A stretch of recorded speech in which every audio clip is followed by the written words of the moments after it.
을 생각하면서 귀한 은혜의 말씀으로 받으시기를 축원합니다. 목사님 나오시겠습니다.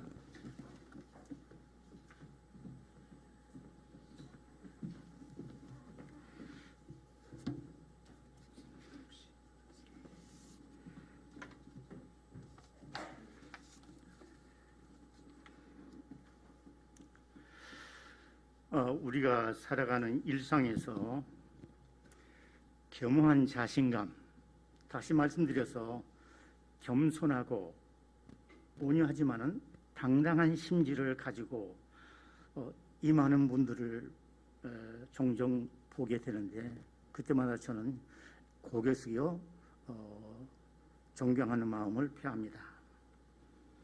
작은 배가 지혜의 강물을 따라서 흘러가듯이 노년의 삶을 있는 그대로 수행하면서 통찰력 있고 기획적이며 균형 잡힌 사고로 자신을 끊임없이 다듬으며 살아가는 동료배들을 만나거나 또한 통화를 하다 보면은 제 자신이 한편 부끄럽고 또 한편에서는 흐뭇하고 존경스러울 때가 종종 있습니다.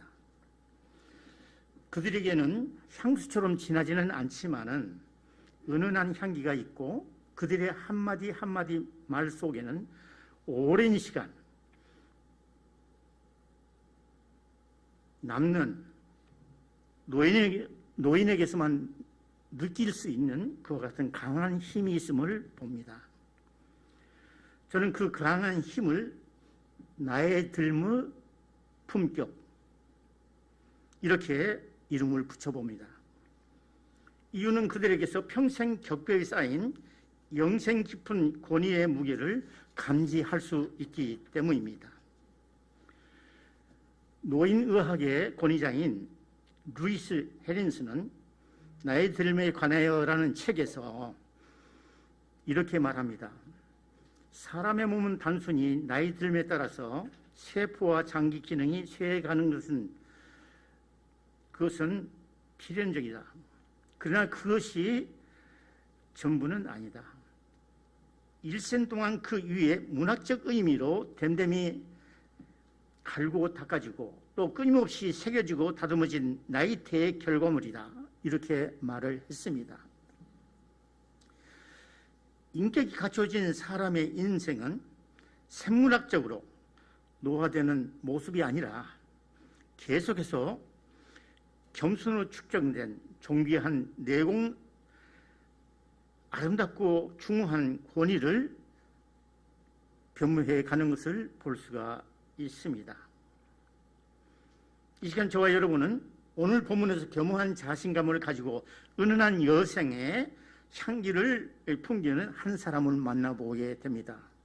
바로 요셉의 아버지 야곱입니다. 우리는 야곱을 통해서 하나님의 소명을 받은 인생이 본래 어떤 존재이며 성령 안에서 어떤 과정을 통해서 그리스도인다운 품격과 영적인 권위를 가지고 되는지 살아있는 교훈을 얻고자 합니다. 본문의 애굽의 총리로서 하나님의 그 형통함을 따라서 지혜롭게 국정을 잘 이끌고 있는 요셉이 아버지 야곱을 모시고 애굽의 왕 바로 앞에 서게 한 장면에서부터 이야기는 시작됩니다.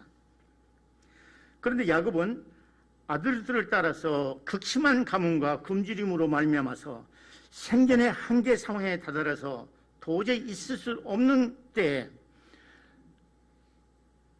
바로 약속의 땅 하나님이 정해주신 그 가나안을 떠나서 애굽으로 이렇게 흘러왔습니다. 그럼에도 불구하고 그는 전혀 균형이 들지 아니하고 여유롭고 담대한 모습으로 그는 왕을 아련하고 있습니다. 7절을 보십시오. 요셉이 자기 아버지 야곱을 인도하여 바로 앞에 서게 하니 야곱이 바로 앞에 축복했다. 아들 요셉이 애굽의 제2인자 자리에 있지만은 분명히 외국인입니다. 당시 세계 최강국인 절대 권력을 가진 파라오, 그 앞에 아버지가 아련하고 있는데, 그러한 자리에도 불구하고 여호와의 이름으로 오히려, 이거 벗을까요?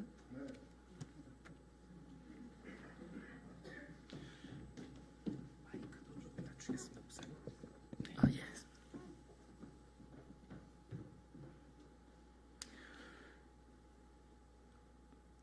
야곱이 왕을 축복하고 있습니다. 더군다나 지금 야곱과 그의 가족은 왕의 배려로 왕궁의 한 복판에 초청되었지만은 분명히 그들은 신분이 난민입니다. 더욱이 야곱의 모습을 한번 상상해 보십시오. 그는 쪼갰을 받는 가운데서 고관절이 골절되어서 다리에 장애를 가지고 있는 사람입니다. 뿐만이 오랫동안 조국에서 굶주리고 절박하여서 몰골이 말이 아니지요. 남루한 모습이었을 것입니다. 세계 최강국의 그 왕 앞에 있는 그 야곱을 생각해 보십시오. 구약시대의 족장들은 축복을 가지고 있었습니다. 하나님께서 아브라함과 맺은 신적인 공수동맹 계약에 근거해서 그렇습니다. 특히 왕정시대에는 군왕이 백성을 축복합니다. 그런데 여기에서는 야곱이 당당하게 난민이고 외국인이고 남루하기 짝이 없고 그리고 불구의 장애를 가지고 있음에도 불구하고 당당하게 그 바로의 왕 앞에 머리에 손을 얹고 축복하고 있다. 가능한 일일까요? 어떻습니까?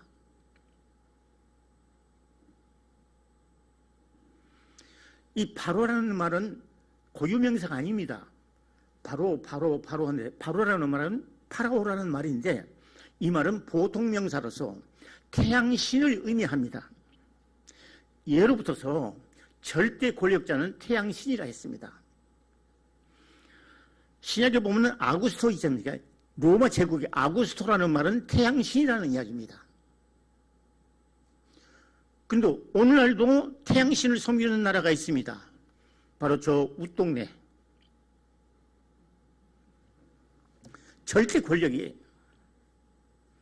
그럼에도 불구하고 야곱은 그 태양신을 축복하고 있다. 누구의 이름으로? 여호와 하나님의 이름으로.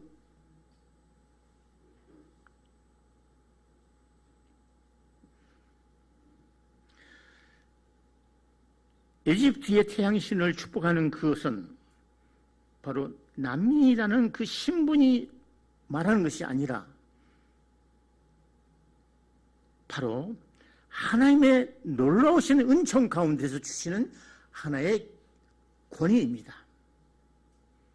그때 바로는 말합니다. 너 나이가 몇이냐? 내 나이가 얼마냐? 이것은 우리 성경이 오역이에요. 오역. 굉장히 최고의 존경으로 말하고 있습니다. 언어상으로는.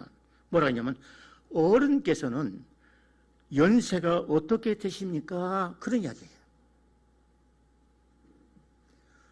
바로 바로가 세계 최강의 그 바로가 절대 권력자가 그 난민 그 영감이 축복해 주는데 그렇게 이야기합니다. 무슨 말입니까? 구약시대에 노인의 나이를 묻는다는 것은 그 장수함에 걸맞는 시대에 따라서 노인의 나이를 묻는데 그것은 뭐냐? 바로 만수무강을 축복하는 그런 미덕입니다. 그래서 열왕기상 1장 31절이랄지 다니엘서랄지 이런 데 보면은 바로 만수무강을 비는 그와 같은 장면이 나오는 것은 바로 그것입니다. 그 당시에 나이를 묻는다는 것은 바로 존경해서 묻는 것입니다. 그런데 야곱은 자기 자신의 장수를 자랑하지 아니하고 오히려 자신의 비천함을 바로 앞에서 고백하고 있습니다. 9절입니다. 야곱이 바로에게 이르되 내 나그네 길의 세월이 130년이니이다. 내 나이가 얼마 못되니 우리 조상의 나그네 길의 연조에 미치지 못하나이다. 험악한 세월을 보냈습니다. 이렇게 말합니다. 여기에 나그네라는 말은 마구르라는 히브리어인데 이 말은 단기간 거처하는 곳, 거류지, 임시 거처지라는 의미를 가지고 있습니다. 그러니까 야곱이 이 세상의 생애는 바로 단기간 잠깐 멈추는 나그네 길, 바로 임시 거처지라고 이야기를 하고 있습니다. 그런데 그 거처지에서 삶이 어떠느냐? 바로 내가 짧다. 그 생애가 짧다. 그럽니다. 지금 몇 살입니까? 130살이에요. 130살이에요. 짧습니까? 그런데 야곱의 할아버지, 바로 믿음의 조상 아브라함은 175세에 살았습니다. 그리고 그의 아버지 이삭은 180세 살았습니다. 그러니까 할아버지나 아버지에 비해서 130세니까 연조가 짧지요. 그런데 야곱은 그로부터서 17년을 더 살다가 세상을 떠납니다. 그러니까 147세에 떠나죠. 그러니까 할아버지나 아버지보다 내 생애가 짧습니다. 그렇게 이야기한 것입니다.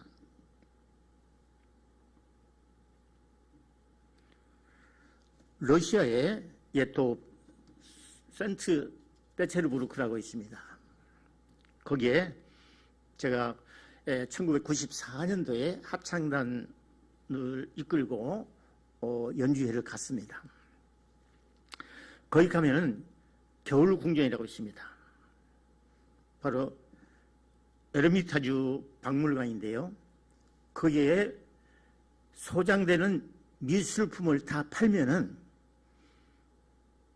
뉴욕 시장에서 거래해서 팔면은 전 북미주를 살 수 있답니다. 그만큼 진품들이 있어요. 거기 가보면 바로 프랑스의 화가 르 몰란이 그린 화해 컴포지션에는 이와 같은 제목의 그림이 있습니다. 바로 에서와 바로 야곱의 화해하는 모습을 그렸는데요. 일상강하게 거기서 볼 것 같으면은 에서는 살기 등등해가지고 자기의 동생을 죽이려고 했는데 오히려 눈은 오히려 처져 있어요. 그런데 죽임을 당할까봐 공포에 떨었던 그 야곱의 눈빛은 마치 성광처럼 아주 예리하게 빛나고 있는 것을 볼 수가 있습니다. 그런데 거기에서 설명하는 큐레이터가 이렇게 이야기합니다. 이것은 야곱의 거듭남입니다. 중생입니다. 죽어야 사는 진리를 터득한 야곱의 모습이 바로 이것입니다. 저는 그때 감탄했어요. 아, 그렇구나. 야곱의 하얀 백발에 소리의 눈빛처럼 성광을 비치는 그 눈빛, 그리고 그 거침없이 쏟아내는 나그네 기의 세월, 험악한 세월이라는 이 일생을 추격한 그 자기 고백이야말로 바로 망수무강을 비는 바로를 압도하고 있다는 사실입니다. 그 힘이 어디서 났을까요? 바로 파란만장한 그의 생애에서, 그리고 순간도 끊임없이 야곱을 인도하시는 하나님의 그 놀라우신 감찰하시는 능력, 그것이 야곱이 야곱되게 하신 놀라운 은총인 것입니다. 사실 이삭이 40대에 늙은 총각이 이경형의 딸 리브가하고 결혼했는데 아기가 없다가 10년 만에 일란성 쌍둥이를 낳습니다. 그런데 그 큰아들이 에서고 그리고 작은아들이 야곱이에요. 그런데 창세기 25장 23절에 볼 것 같으면 이들이 태 속에 생성하기 시작할 때부터서 싸웠다 그랬어요. 그런데 놀라운 것은 하나님께서 예언을 하시기를 형이 동생을 섬기게 될 것이라고 예언을 합니다. 그러니까 바로 에서와 야곱의 관계가 어떠한 운명인 것을 분명히 성경을 밝히고 있습니다. 더군다나 이 쌍둥이가 태어날 때에 동생이 바로 형의 발꿈치를 잡고 태어났다 해서 발꿈치를 잡고 태어났다 해서 동생의 이름이 야곱입니다. 야곱은 어렸을 때부터 대단히 두뇌가 빨랐고 그리고 임기응변에 아주 능했습니다. 뿐만 아니라 매사에 뛰어난 순발력으로 말미암아서 모든 것을 형을 압도했는데 그 압도하는 그 재주, 그 능력, 그 순발력, 그 임기응변, 두뇌 회전이 바로 잘못된 대로 발전했다는 것입니다. 바로 야곱은 사기꾼이에요. 그런데 어머니 리브가는 에서와 야곱 가운데서 야곱을 편애하고 굉장히 이뻐합니다. 훗날에 어떻게 됐습니까? 어머니와 아들 야곱이 공모해가지고 바로 아버지와 이삭과 형 에서를 속여가지고 바로 장자권, 바로 상속권을 갖다가서 빼앗습니다. 그때의 고대의 이스라엘 문화에서는 장자권이라는 건 대단한 힘이 있었던 것입니다. 그런데 그 권리를 빼앗겨 버리니까 에서가 얼마나 열불 나겠어요. 뚜껑 열리죠. 그래서 살기가 등등하니까 어머니가 또한 그 야곱을 피신을 시킵니다. 친정이 어디냐? 바로 무엘세바에서 하란까지가 1000km입니다. 그 1000km를 도망치게 합니다. 바로 아브라함이 갈대아 우르를 떠나서 1400km가 되는 하란에서 잠시 기루하다가 무엘세바를 내려왔는데 이제는 거꾸로 야곱은 무엘세바에서 하란으로 도망을 칩니다.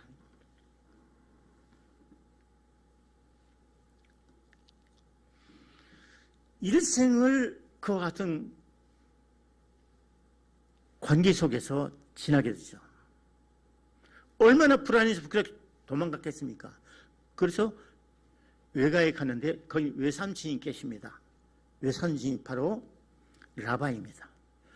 그런데 천하의 사기꾼 야곱보다도 몇 배나 더 사기꾼이 누구냐? 외삼촌 라반이에요. 그러니까 이 라반에게 있어서 완전히 속아가지고 무임금 노동, 그것도 2년이 아니라 20년을 삽니다. 무임금 노동, 밥만 겨우 얻어먹고, 그리고 양을 칩니다. 얼마나 그가 고통을 느꼈겠어요.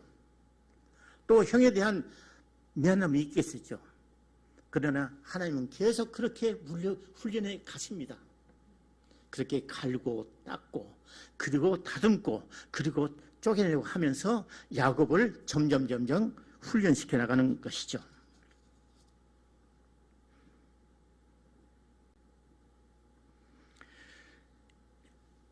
그런데 야곱은 하나님을 잊어버리고 그의 생존 전략은 언제나 바로 수단이 목적이 된 이와 같은 인간이었습니다.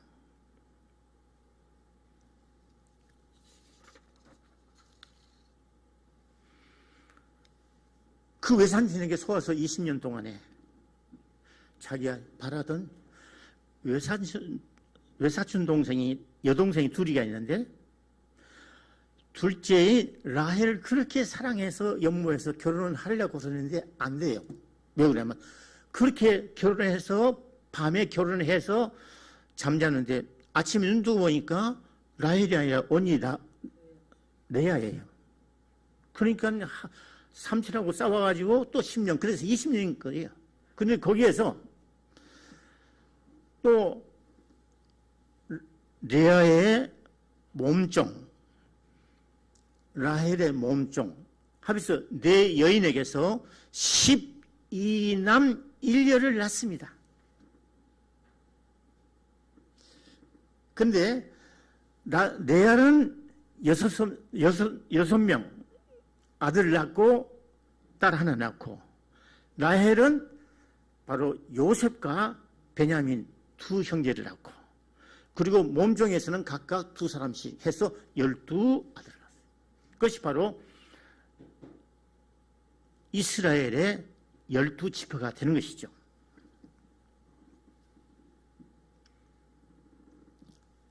그 20년을 채우고 난 다음에 계약을 합니다. 그래서 외삼촌에게서 그때는 당당하게 임금을 받고 그걸 가지고 모아가지고 부자가 돼요. 이제는 안 되겠다. 독립만세 하자 해가지고서 자기 식소를 데리고 한밤중에 도망을 갑니다.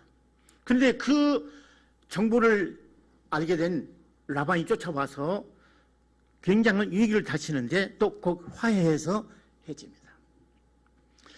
헤어지는 것으로 마치는 것이 아니라 바로 자기 고향으로 가다 보니까 어떤 일이 생기느냐, 바로 자기를 죽이려 하는 에서라는 형이라는 존재가 있는 거예요.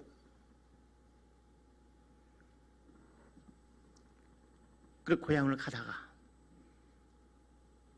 바로 이 야복강가에서 하나님의 천사를 만납니다. 그리고 거기에서 그 천사와 씨름을 합니다. 그래서 아까 말씀드린 것 같이 거기에서 고관절이 부러져가지고 다리에 장애를 얻게 된 것이죠. 그러나 기어이 이겨납니다. 그래서 32장 28절을 볼 것 같으면 내 이름을 다시는 야곱이라 부를 것이 아니요 이스라엘이라 부르는 것이니 이는 내가 하나님과 및 사람들의 겨루어이었습니다. 하나님을 겨루어 이겼다. 그래서 이름을 이스라엘이다. 인간적인 실패의 이름이 영적인 승리의 이름으로 터닝포인트 하는 순간입니다. 바로 하나님의 전적인 은혜의 전환점이 된 것이죠. 20년 전 형의 사기친 죄로 도망가다가 베델에서 하나님과의 언약을 맺었는데 그 베델 언약에 근거하여서 야곱은 이제 실질적인 언약의 후계자로서 하나님에 의해서 정식 비정되는 순간이 바로 이 사건입니다. 그리고 야복강 사건은 야곱의 전 인격을 여호와 신앙으로 완전히 변화시키는 그와 같은 사건인가 하면은 형 에서와의 살기에서 바로 증오를 애정으로 전환시키는 그와 같은 은혜의 사건으로 발전합니다. 바로 그것이 바로 인격적인 모든 문제 해결의 열쇠가 된다는 것을 성경은 우리들에게 분명히 밝히고 있습니다.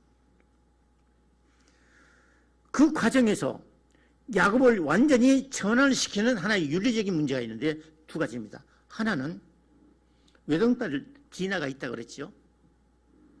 그러니까 13 남매 중에서 유일한 딸이니까 얼마나 예쁘겠습니까? 그런데 브엘세바를 가다가 잠시 세겜이라는 데 기류를 하는데 거기에서 디나가 못된 불량배에 몸을 상하게 됩니다. 그러자 자기의 오빠가 바로 그 가해자를 불러서 화해를 하자. 그래가고서 할례를 받아라. 다시 말해서 유대식 종교를 갖도록 그렇게 합니다. 그래서 할례를 받는데 그 동네 남성들은 다 할례를 받게 합니다. 그렇게 굉장히 잘 화해하는 처럼 하다가 모였을 때 집단적으로 살해해버리는 그와 같은 아주 참담한 모습을 야곱은 목격을 합니다. 얼마나 충격을 받겠습니다. 내 애비의 그 피가 내 자식에게도 흐르고 있겠구나. 두 번째 이야기는 가장 사랑하는 라헬이 낳은 11번째 아들이 바로 요셉입니다. 요셉은 아주 똑똑하고 하나님께서 형통함을 주셔서 지혜가 넘치고 그리고 모든 꿈들을 잘 해석하고 그리고 야곱의 사랑을 독차지한 아들입니다. 그러니 이복형 그 10사람이 얼마나 미워하고 증오했겠습니까? 배다른 동생이 그러니까 그를 어떤 찬스에 바로 갈대아 사람에게 장사꾼에게 바로 인신매매로 은 20을 받고 팔아버립니다. 팔려갔는데 아버지 야곱에게 아들들은 고하기를 그 요셉의 옷에다가 피를 묻혀가지고 짐승의 피를 묻혀가지고 이렇게 짐승에게 물려가서 죽었습니다 해가지고 있는데 야곱은 요셉이 분명히 죽은 줄을 알았는데 지금 눈 앞에 요셉은 바로 애굽의 국무총리로서 당당하게 아버지를 모실 뿐만 아니라 그 증오의 대상인 그 형들 10사람을 그렇게 잘 섬기면서 왕을 아련하게 하고 그리고 편안한 생애를 보낼 수 있도록 모든 추진하고 있는 것을 봅니다.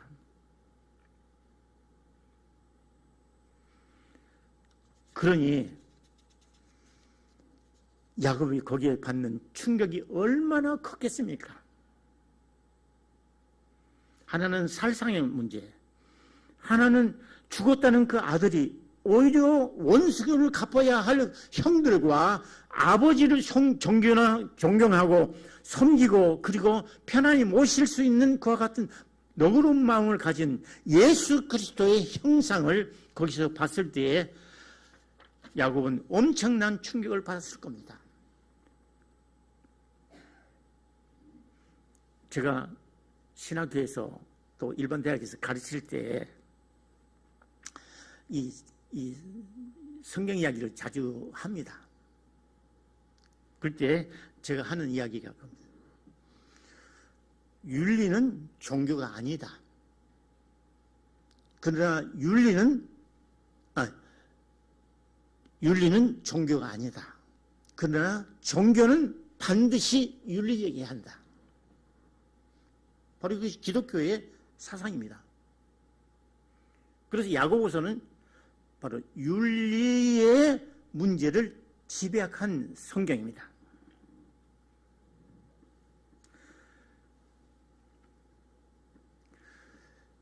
아들들에게서 그와 같은 충격을 받은 요셉은 지금 바로왕 앞에서 이렇게 고백하고 있지 않습니까?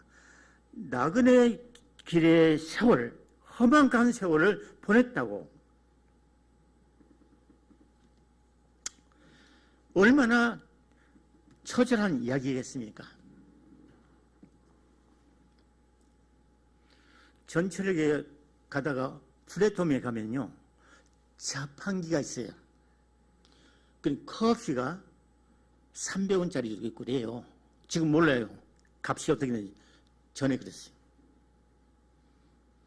그 300원을 넣으면은 종이컵이 나오고 커피가 떨어져요.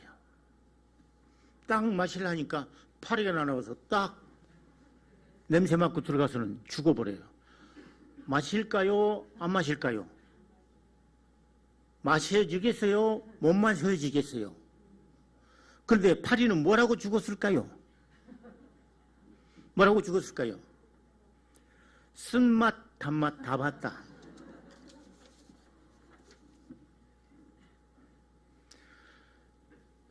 영화 배우요, 가수인 프랑크 시나트라가 마이웨이라는 노래를 불러서 전 세계에 히트곡이 되었어요. 그 마이웨이라는 노래는 바로 제1차 세계대전, 제2차 세계대전을 경험한 전후 세대들이 절망에 빠져 있는 거, 그리고 미국의 젊은 세대들이 원치 않은 베트남전에서 패전하고 좌려고 있을 때에 그 인생을 갖다가서 묘사한 것이 나는 내 방식대로 내 인생을 살 거야. 그런 내용을 쓴 거예요. 노래 만든 거예요. 마이웨이라는 것은. 그러니까 이제 내 멋대로 살 거야. 난 나라의 말을 안 들어. 왜 내가 전쟁을 해? 왜 내가 남을 위해서 희생해야 돼? 그런 이야기예요. 바로 야곱이 지금까지 마이웨이, 나그네 길을 살았다 그럽니다. 그런데 이제는 하나님께서 그와 같은 사건을 통해서 야곱을 이스라엘이라, 바로 히스획, 하나님의 길을 걷게 하셨다는 이와 같은 터닝 포인트, 그것이 바로 저와 여러분에게 오늘 있어야 되지 않겠습니까?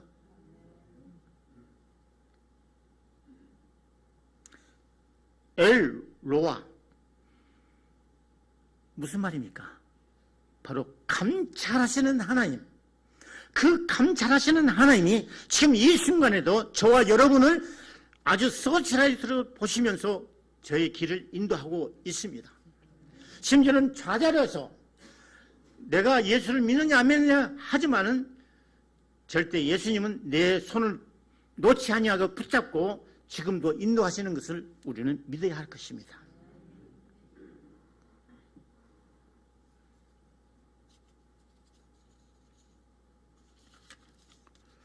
옳은 가정이 달이에요.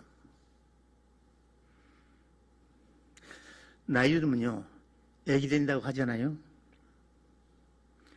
저는 훌륭하신 부모님을 모시고 살았어요. 그런데 그 부모님 안 계세요. 다 떠나가셨습니다. 그런데 요즘 들어 무척 보고 싶어요. 그래서 4월 달에는 바쁘다는 저희 아들을 불러가지고 야, 광주 가자. 그래서 부모님 묘를 들어보고 왔습니다. 전에는 농협에서 묘를 관리해줬는데 농협에서 못해요. 그래서 제 후배를 통해서 관리를 하겠는데 후배도 세상 떠나버렸어요. 그 후배 친구가 있는데 그 친구가 도와줬는데 이제 그 친구는 완전히 류마티스 관절염 때문에 걷지를 못하니까 일을 못해요. 그 농산을 지을 사람이 없는 것이에요. 그러니까 그 시골에 아는 사람이 아무도 없어요. 그 어떻게 합니까? 요즘에는 일꾼을 살려도 살 수가 없어요.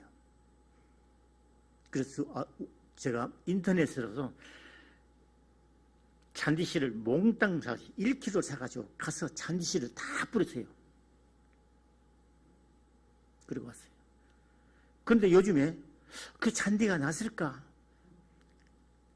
가뭄 들어서 혹시 죽지는 않았을까? 비가 왔으니까 조금 났을까? 비가 많이 와가지고 또 쓰러져서 흘러갔을까? 걱정하는 거예요. 그것이 바로 자식이에요. 또 먼저 가신 집사님, 권사님, 장로님, 그리고 저와 존경했던 목사님, 그분들이 생각이 나요. 특별히 신앙적으로 사회적으로 저에게 좋은 가르침과 그리고 오늘의 나를 있게 하신 선생님들과 그리고 멘토 되신 분들이 그리워요. 이렇듯 보고 싶고 생각이 나고 그리움이 제 자신에게 있다는 것은 제가 아직도 미성숙된 미숙아처럼 생활하는 이 꼬라지를 여러분에게 보이고 있다는 자신이 지금 부끄럽습니다. 야곱같이 그렇게 파란만장한 생이라고 생각합니다.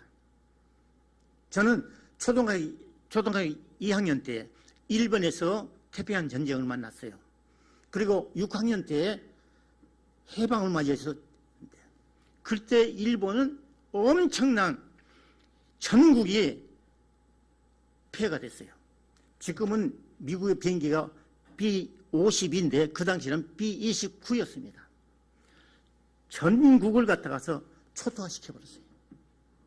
마지막으로 도쿄를 원자탄을 떨어뜨리려고 하는데 이 비행기에서 기름 넣는 그 군인들이 계산을 잘못해가지고 도쿄를 돌아서 구암으로 가는데 너무나 기름이 모자라니까 단거리로 오다가 떨어뜨린 것이 나가사키라는 해군 사령부를 떨어뜨리고 갔어요. 그 도쿄는 원자탄은 안 떨어졌지만 엉뚱한 데 떨어졌죠. 그런 전쟁을 내가 현장에서 겪었어요. 해방돼서 우리나라에 나왔습니다. 우리 아버님이 사기꾼에게 완전히 사기당하죠. 전 재산을 날려버렸어요. 한국 전쟁이 일어났습니다. 오늘 갑자기 저희 가정이 바로 반동분자의 가정이 되어버렸어요. 가산이라는 것 뭐 있겠습니까? 그 당시에 그것도 가져갔어요.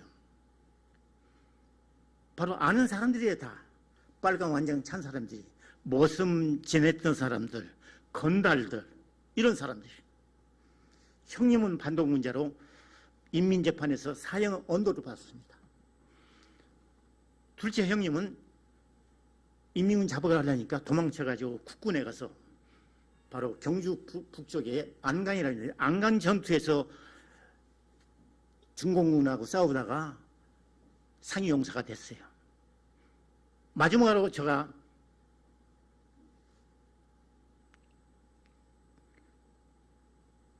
잡혀가려고 했는데 그 소식을 들은 어머니가 아버지와 상의해서 저를 도망치겠어요. 그래가지고서 40일을 걸려서 부산. 낮에는 걷지를 못해요.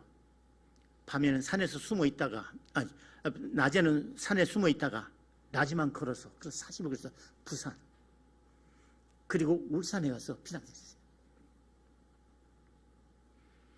그렇게 완전히 제로 상태를 만드시니 하나님께서 저를 통해서 예수님의 씨앗을 심게 하시고 온 가족, 온 집안을 예수님의 가정으로 거듭나게 하셨어요.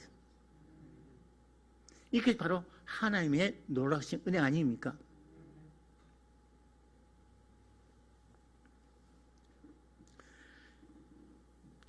야곱의 파란만장한 그 생애에 저는 미치지 못하지만은 그래도 높으신 하나님 그리고 예수 그리스도의 십자가의 은혜를 붙잡고 저는 오늘 이 순간에도 감사하면서 살아가고 저는 여러분의 사랑 속에서 건강하게 이렇게 지나고 있음이 바로 하나님의 은혜입니다.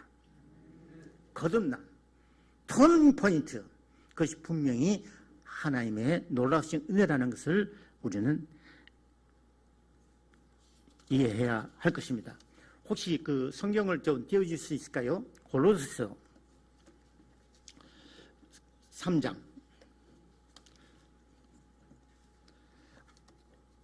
예, 화면을 보시고 함께 읽으실까요? 골로새 3장 8절에서 10절 시작. 이제는 너희가 이 모든 것을 벗어버리고 곧 분함과 노여움과 악의와 비방과 너희 입에 부끄러운 말이라. 너희가 서로 거짓말을 하지 말라. 옛사람과 그 분해를 벗어버리고 새 사람을 입으시니 이는 자기를 창조하신 이의 형상을 따라 자식의 새롭게 하심을 묻느니라. 여러분, 제가 이렇게 원하는 것은 그 오늘 강설의 말씀의 제목, 참 그리스도의 향기가 나는 품격, 그리고 예수 그리스도의 그 말씀의 권위가 바로 저는 제가 될 수 있도록 참 여러분 제가 기도할 때마다 그렇게 기도해 주시면은 저는 참 감사하겠습니다. 저는 이 순간에 생각이 납니다. 갑자기 이 생각이 왜 나죠? 내가 죽으면은 묘비면 어떠했을까? 제 아내가, 제 자식들이 생각을 어떻게 할지 모르겠지만 저는 이렇게 쓰고 싶어요. 죄인, 은혜로 살다가 여기 묻히다. 목사도 필요 없고 이성재의 묘, 그러면 될 것 같아요. 우리 아까 불렀던 483장 마지막 절 한번 부르고 설교를 마치겠습니다. 이 육신 새 눈을 감을 때 십자가 밝게 보여주셔서 내 모든 슬픔 위로하시고 생명의 주여 함께 하소서.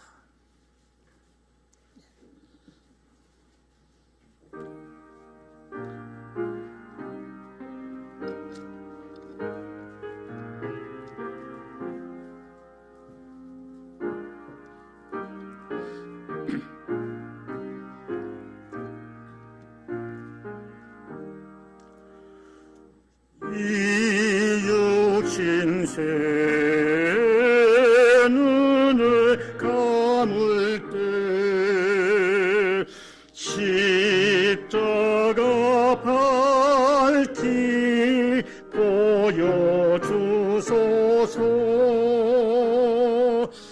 내 모든 슬픔 위로하시고 생명의 주여 함께 하소서.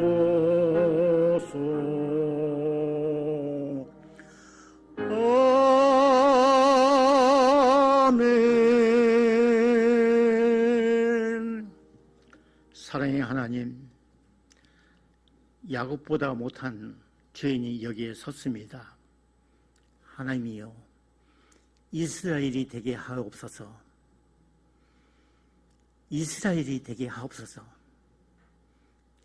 하나님의 은혜로서 살아감을 감사하면서 내 마음속에 사랑이 점점 커져서 이 공간을 채우듯이 우리의 한샘교회가 머리 숫자가 넘치는 것도 중요하지만은 보다도 내 심령이 더욱더 하나님 앞에서 넓어질 수 있도록, 그리고 사랑으로 충만할 수 있도록 인도하여 주시옵소서. 예수님의 이름으로 기도합니다. 아멘.